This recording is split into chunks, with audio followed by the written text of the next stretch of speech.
இலக்கை நோக்கி டுவர்ட் த கோல். இந்த நிகழ்ச்சிக்கு உங்களை அன்புடன் வரவேற்கிறோம்.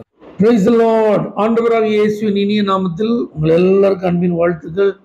உபாகமம் 28ஆம் அதிகாரம் 12ஆம் வசனம். நீ அநேகம் ஜாதிகளுக்கு கடன் கொடுப்பாய், நீயோ கடன் வாங்காதிருப்பாய். கடன் இல்லாத வாழ்க்கை சாத்தியமா? இப்போ உள்ள காலத்தில் ஒரு மனுஷன் கடன் இல்லாமல் வாழ முடியுமா? இது ஒரு பெரிய கேள்விக்குறியா இருக்கும்போது நாம் மற்றவர்களுக்கு கடன் கொடுக்குற அளவுக்கு ஆசீர்வாதமாக இருக்க முடியுமா? இப்போதைக்கு அதெல்லாம் நடைமுறைக்கு ஒத்து வருமா? இப்படிப்பட்ட எண்ணங்களோடும் கேள்விகளோடும் இந்த வார்த்தையை நீங்கள் கேட்டுட்டு இருப்பீங்கன்னா, ஆண்டவருடைய வார்த்தை ஒரு நாள் பொய் சொல்லாது. ஆண்டவருடைய வார்த்தை என்ன சொல்லுகிறதோ அது அப்படியே அந்த ஜனத்திற்கு நிறைவேறும் என்பதில் சந்தேகமே இல்லை. இது தேவன் தம்மை பின்பற்றும் தம்முடைய சொந்த ஜனமாகி இஸ்ரவேலுக்கு கொடுத்த ஒரு பெரிய ஆசீர்வாதம். அப்படின்னா என்ன அர்த்தம்? கடன் இல்லாமல் இருப்பனா நீ ஆசீர்வாதமாக இருப்ப. நீ பிறருக்கு அநேக ஜாதிகளுக்கு கடன் கொடுப்பான்னு என்ன அர்த்தம்? மற்றவங்களுக்கெல்லாம் நீ ஆசீர்வாதமாக இருப்ப. அதான் அதனுடைய உள்ள அர்த்தம். அப்போ இன்னைக்கும் ஆண்டவரை பின்பற்றுகிற அவருடைய சொந்த பிள்ளைகளாகிய நீங்களும் நானும் நல்ல ஆசீர்வாதத்தோடு இருக்க வேண்டும் என்பதும், மற்றவர்களுக்கு நாம் ஆசீர்வாதங்களை கொடுக்கத்தக்கதாக வாழ வேண்டும் என்பது தான் தேவனுடைய விருப்பம். அது குறிப்பாக கடன் அப்படின்னு வரும்போது இது ஒரு பொருளாதார ஆசீர்வாதம் அந்த வார்த்தை. அப்போ பொருளாதாரம் குறைபடும் போது தான் கடன் அப்படிங்கிற ஒரு சூழ்நிலை சுமையாக மாறுகிறது.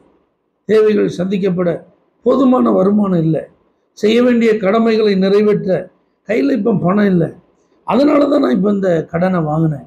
அல்லது ஒரு இன்வெஸ்ட்மெண்ட்டுக்கு, ஒரு முதலீடுக்கு, அவசரத்துக்கு ஒரு தேவை, இதை செஞ்சால் எப்படினாலும் டெவலப் ஆயிடலாம், டெவலப் ஆனதுக்கப்புறம் அதை நம்ம கொடுத்து முடிச்சிடலாம் அப்படிங்கிற ஒரு எண்ணத்தில் தான் நான் கடன் வாங்கினேன். இப்படிப்பட்ட சூழ்நிலையில் தான் இன்றைக்கி மனிதர்களுடைய வாழ்க்கை. அதுவும் இன்றைக்கி இந்த உலகம் இஎம்ஐ உலகமாக மாறிட்டு, எந்த பொருளைனாலும் நீங்கள் உடனே வாங்கிக்கிடலாம், உடனே உங்கள் வீட்டுக்கு எடுத்துகிட்டு போகலாம். எவ்ரி மந்த் இன்ஸ்டால்மெண்ட், ஒவ்வொரு மாதமும் நீங்கள் இவ்வளவு தவணையாக பணங்களை கட்டினால் போதும். இப்படி உலகமே இன்றைக்கி மனிதர்களை கடன்காரர்களை மாற்றும் ஒரு சூழ்நிலையை உருவாக்கி கொண்டிருக்கிறது. ஆனால் நல்லா புரிஞ்சுக்கோங்க, ஆண்டுடைய பிள்ளைகள் நாம் கடன்காரர்களாக இருப்பதை தேவன் விரும்பலை. கடன் கொடுக்கிறவர்களாய் அப்படின்னா மற்றவர்களுக்கு பொருளாதாரத்தில் உதவி செய்கிறவர்களாக இருக்க வேண்டும் என்பது தான் ஆண்டுடைய விருப்பம். அப்போ அப்படி ஒரு வாழ்க்கைக்கு நான் என்ன செய்யணும்?